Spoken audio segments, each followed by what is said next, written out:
Arrêtez de faire défiler. Car ce que je vais vous montrer, c'est quelque chose que l'institution la plus puissante de l'histoire de l'humanité a passé un 700 ans à essayer de vous cacher. Une question a été posée à Grok AI, l'intelligence artificielle d'Elon Musk. La question était simple. Que dit la Bible éthiopienne sur la résurrection de Jésus? Ni la Bible du roi Jacques, ni la Bible catholique. La Bible éthiopienne, le plus ancien texte chrétien utilisé sans interruption sur Terre. Une Bible en 88 livres et non 66. Cela signifie que 22 livres entiers des Écritures ont été coupés, retirés et enterrés.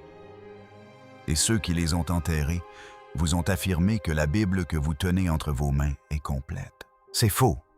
La réponse de Grok ne reprenait pas les propos de votre pasteur. Elle ne reprenait pas ce que Rome avait approuvé.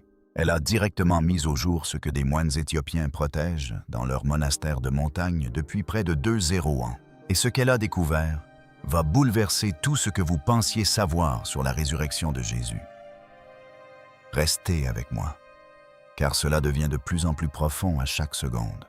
Commençons par un fait qui devrait être enseigné dans toutes les classes du monde, mais qui ne l'est pas. La Bible éthiopienne est près de 800 ans plus ancienne que la version du roi Jacques. Il fut écrit en guèze, une langue sacrée ancienne si rare qu'aujourd'hui elle n'est plus parlée que dans les monastères éthiopiens les plus reculés. Il fut recopié à la main sur du parchemin de peau animale par des moines qui croyaient à chaque coup de plume préserver la parole vivante de Dieu. Et ils avaient non raison de la protéger, car le monde entier la convoitait. Les chiffres sont formels, votre Bible compte 66 livres, la Bible catholique 73, et la Bible orthodoxe éthiopienne entre 80 et 1 et 88. Cette différence n'est pas une erreur, mais un choix délibéré. Quelqu'un quelque part a examiné ces livres supplémentaires, a lu leur contenu et a déclaré « Le peuple ne peut pas lire cela ». Parmi les livres qu'ils ont supprimé, le livre d'Enoch, riche en rencontres angéliques et en visions cosmiques, et le livre des Jubilés, une version alternative de la Genèse. La didascalie Instructions pratiques pour suivre le Christ si crue et politiquement dangereuse, vous comprendrez bientôt pourquoi Rome les a enterrés. L'Éthiopie n'a pas emprunté le christianisme, elle l'a inventé. Voici quelque chose d'encore plus explosif. L'Éthiopie n'a pas reçu le christianisme par l'intermédiaire de missionnaires européens. Le christianisme éthiopien remonte au IVe siècle après Jésus-Christ à l'ancien empire aksoumite, avant même l'existence de l'Église catholique, telle que nous la connaissons. La lignée royale remonte directement à Ménélik, premier fils du roi Salomon et de la reine de Saba. Il ne s'agit pas d'une foi empruntée. Il ne s'agit pas d'une importation coloniale. Il s'agit du christianisme originel, le premier courant, le courant intact, qui s'est développé en Afrique, alors que Rome était encore en pleine réflexion sur ses propres croyances. Le plus ancien livre chrétien illustré au monde, les évangiles de Garima, daté au carbone 14, entre le 4e et le 7e siècle, se trouve actuellement dans un monastère des hauts plateaux du Tigré à 234 mètres d'altitude. Ses couleurs sont encore vives. Son encre est encore nette, car personne ayant des visées politiques ne s'en est jamais emparé. Voici ce que Grok a découvert. Et pourquoi les érudits se sont tus en le voyant? Dans l'Église occidentale, les 40 jours entre la résurrection de Jésus et son ascension sont presque passés sous silence. 4 évangiles des milliers de pages. Et ces 40 jours, quelques brèves apparitions, un repas sur la plage, un murmure à propos du Saint-Esprit. Puis, il disparaît. Mais dans la Bible éthiopienne, ces 40 jours constituent un ministère entier. Jésus ne disparaît pas après la résurrection. Il enseigne, il commande et il avertit. Et selon les textes éthiopiens, il ne parle pas comme l'humble serviteur souffrant de la crucifixion, il parle comme les manuscrits, le nomment directement roi du ciel et de la terre. Il dit à ses disciples qu'il n'y a qu'une seule arme pour bâtir le royaume de Dieu. Ni épée, ni armée, ni or, ni cathédrale. Seul le Saint-Esprit. Le pouvoir de changer le monde émane de l'individu, et non d'une institution, d'un pape, d'une cathédrale ou d'un empire. Le changement que l'IA de Grok a perçu. Voici le détail qui a interpellé les érudits. La technologie de reconnaissance de forme de Grok, qui analyse des milliers de références croisées de manuscrits en quelques secondes, a identifié un changement de ton radical dans les textes éthiopiens postérieurs à la résurrection. un sujet de débat entre érudits humains depuis des générations. Sans qu'aucune solution ne soit trouvée, Jésus cesse d'enseigner par parabole. Il commence à formuler des prophéties directes. Et ce qu'il prédit est si spécifique, si précis, si parfaitement en accord avec ce que nous voyons dans le monde d'aujourd'hui, qu'il est presque impossible de le lire sans ressentir un frisson. Il a dit « Les gens crieraient en son nom avec des cœurs vides. Des guerres seraient menées en son nom. Des temples gigantesques seraient construits. Mais le véritable temple, disait-il, est l'âme humaine. Des familles seraient déchirées par des querelles religieuses. Les chefs religieux s'enrichiraient tandis que les pauvres souffriraient, et les ténèbres s'abattraient. Non pas les ténèbres du mal à proprement parler, mais celles du bruit et de la distraction si dense que l'on ne saurait plus reconnaître sa voix. Puis, les moines éthiopiens ont préservé ce verset unique pendant 2 ans. Heureux ceux qui souffrent pour mon nom, non en parole, mais en silence. Ni la méga-église, ni le télévangéliste, ni le politicien qui se drape dans la Bible. Le croyant discret, l'oublié, l'invisible. C'est à côté de lui que Jésus a dit « marchez ». Le docteur Getachew Haile, érudit fort de 40 ans d'expérience dans l'étude des manuscrits éthiopiens, l'a affirmé sans embâche. Lorsque Grok a mis au jour ces passages, ces avertissements étaient là depuis toujours. Le monde a simplement choisi de les ignorer. Voici donc ce que Grok a découvert et pourquoi les chercheurs sont restés silencieux face à cette découverte. Dans l'Église occidentale, les 40 jours entre la résurrection de Jésus et son ascension sont presque imperceptibles. 4 évangiles, des milliers de pages. Et ces 40 jours, quelques brèves apparitions, un repas sur la plage, un murmure à propos du Saint-Esprit. Puis, il disparaît. Mais dans la Bible éthiopienne, ces 40 jours constituent un ministère entier. Jésus ne disparaît pas après la résurrection. Il enseigne, il commande, il avertit. Et selon les textes éthiopiens, il ne parle pas comme l'humble serviteur souffrant de la crucifixion. Il parle comme l'indiquent les manuscrits le roi du ciel et de la terre. Il affirme à ses disciples qu'il n'existe qu'une seule arme pour bâtir le royaume de Dieu, ni les épées, ni les armées, ni l'or, ni les cathédrales. Seul le Saint-Esprit, le pouvoir de changer le monde, émane de l'individu et non d'une institution, d'un pape, d'une cathédrale ou d'un empire. Le changement que l'IA de Grok a perçu. Voici le détail qui a interpellé les érudits.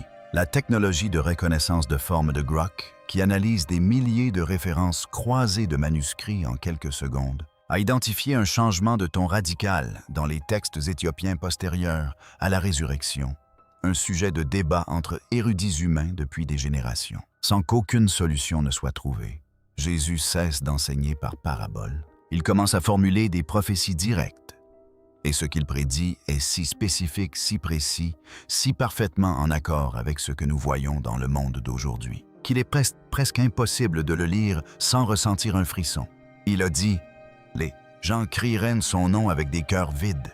Des guerres seraient menées en son nom. Des temples gigantesques seraient construits.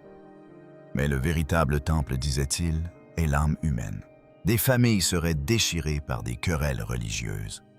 Les chefs religieux s'enrichiraient, tandis que les pauvres souffriraient, et que les ténèbres s'abattraient. Non pas les ténèbres du mal à proprement parler, mais celles du bruit et de la distraction si dense que l'on ne saurait plus reconnaître sa voix. Puis, les moines éthiopiens ont préservé ce verset unique pendant 2 ans. Heureux ceux qui souffrent pour mon nom, non en parole, mais en silence. Ni la méga-église, ni le télévangéliste, ni le politicien qui se drape dans la Bible. Le croyant discret, l'oublié, l'invisible. C'est à côté de lui que Jésus a dit « marchez ».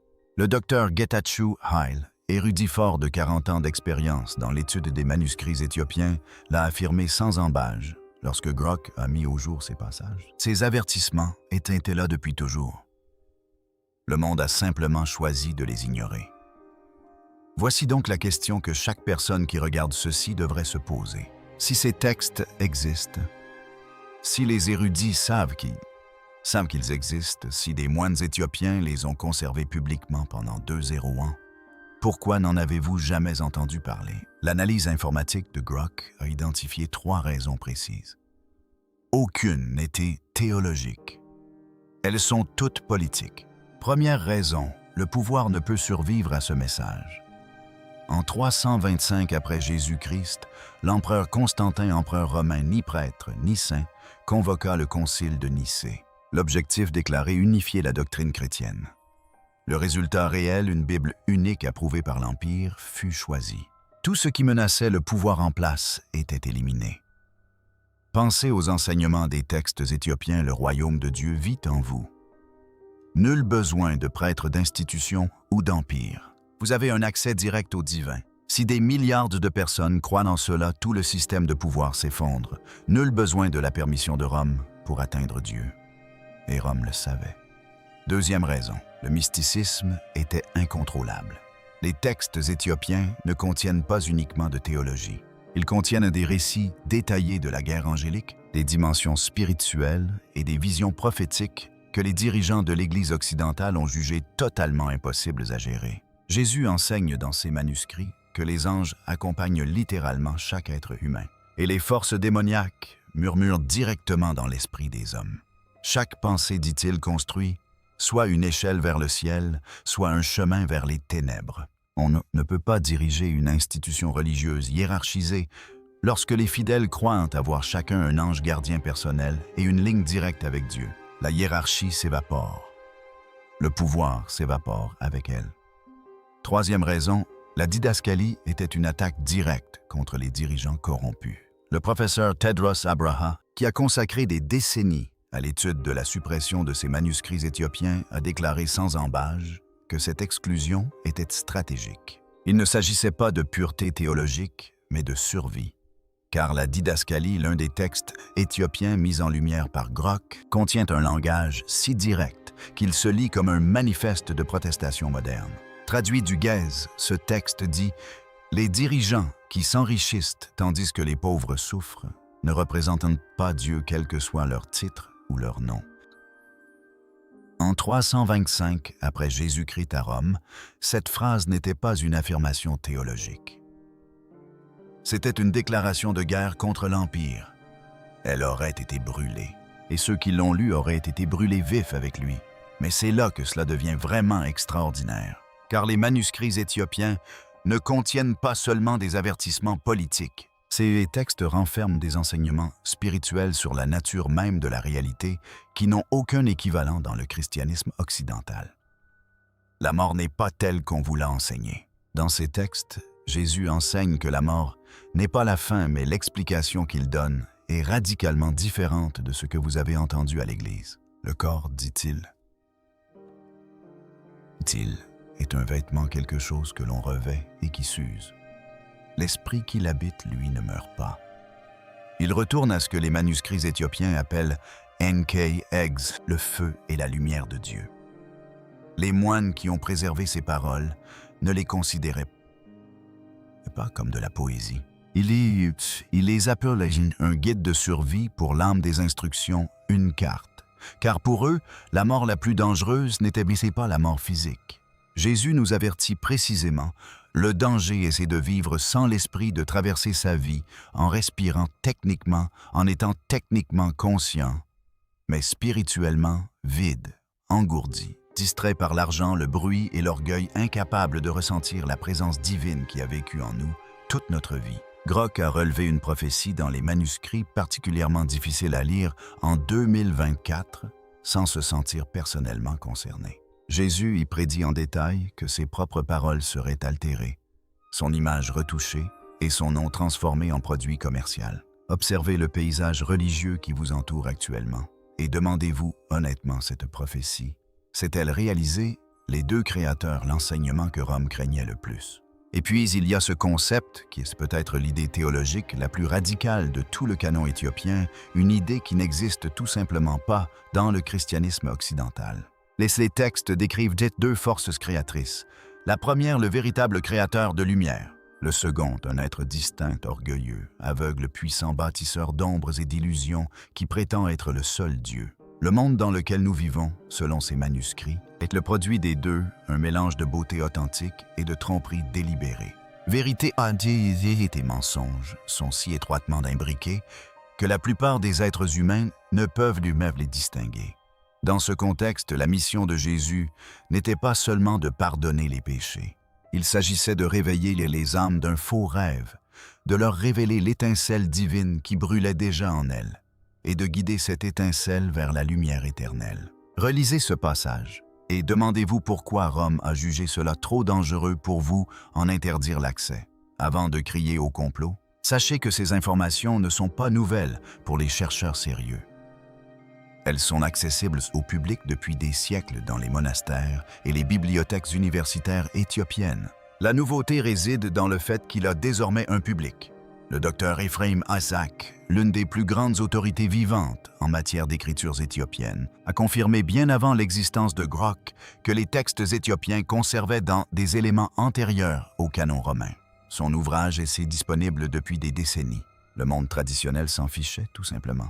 Le docteur Ralph Lee de l'Université de Cambridge a qualifié le recoupement informatique de Grok de l'une des contributions les plus importantes à l'exégèse biblique qu'il ait rencontrée. Non pas parce qu'elle a inventé de nouveaux faits, mais parce qu'elle a relié les points épars en une image qu'il était soudainement impossible d'ignorer. Et puis, il y a les manuscrits de la mer Morte, une confirmation indépendante venue de l'autre bout du monde. Lorsque les chercheurs ont ouvert les grottes et de Qumran, ils ont trouvé des preuves de l'existence des Esséniens, un mouvement juif ancien contemporain de Jésus, qui pratiquait une foi paisible, non violente, et axée sur la guérison fondée entièrement sur une relation personnelle directe avec Dieu. Pas de hiérarchie, pas d'institution, pas d'intermédiaire. Leurs croyances correspondaient si précisément aux manuscrits éthiopiens que les chercheurs ayant comparé les deux collections ont déclaré publiquement que cela ne pouvait être une coïncidence. Il ne s'agissait pas d'un mouvement marginal. C'était le christianisme primitif, dominant dans sa forme originelle, systématiquement réprimé partout où il est apparu, sauf en un lieu, l'Éthiopie, jamais colonisée, géographiquement protégée et spirituellement indépendante. C'est ainsi que les manuscrits ont survécu. Dans les textes éthiopiens, les dernières paroles de Jésus ne s'arrêtent pas à l'ascension. Elles se terminent par une prophétie. Il décrit un feu qui précédera la fin de toutes choses. Non pas un feu de châtiment, non pas un feu de destruction, un feu d'éveil, un feu qui consume tous les mensonges qu'on vous a racontés sur vous-même et sur Dieu. Un feu qui purifie l'âme comme rien d'autre. Un feu de miséricorde, une dernière chance. Et où dit-il que ce feu commencera? Ni dans une cathédrale, ni depuis une chaire, ni depuis aucune institution, aucun empire, aucune autorité religieuse, ni depuis les déserts, ni depuis les montagnes, ni depuis le milieu des enfants d'esclaves. Sa voix dise, les manuscrits se lèvera à nouveau, non pas à travers la religion la plus bruyante ou l'Église la plus riche, mais à travers les voix silencieuses brisées, rejetées et oubliées, celles que les puissants ont ignorées. Il y a 200 ans, des moines éthiopiens ont lu ces mots et ont décidé qu'il valait la peine de mourir pour eux. Ils les ont recopiés à la main dans une langue morte sur des peaux d'animaux, dans des monastères situés à 234 mètres d'altitude, les cachant ainsi à tous les empires qui ont jamais tenté de les atteindre. Et en 2024, non pas par l'intermédiaire d'un théologien, ni d'un concile, ni d'aucune institution, mais par celui d'une intelligence artificielle. Ces mots atteindront enfin le monde. Cette flamme brûle peut-être déjà. Si la version la plus complète des paroles de Jésus est restée cachée dans des monastères éthiopiens pendant 200 ans, que nous ont-ils encore dissimulé? Partagez votre réponse dans les commentaires. Si ce texte vous a éclairé, partagez-le avec une personne qui en a besoin. Abonnez-vous, car ce n'est que le début.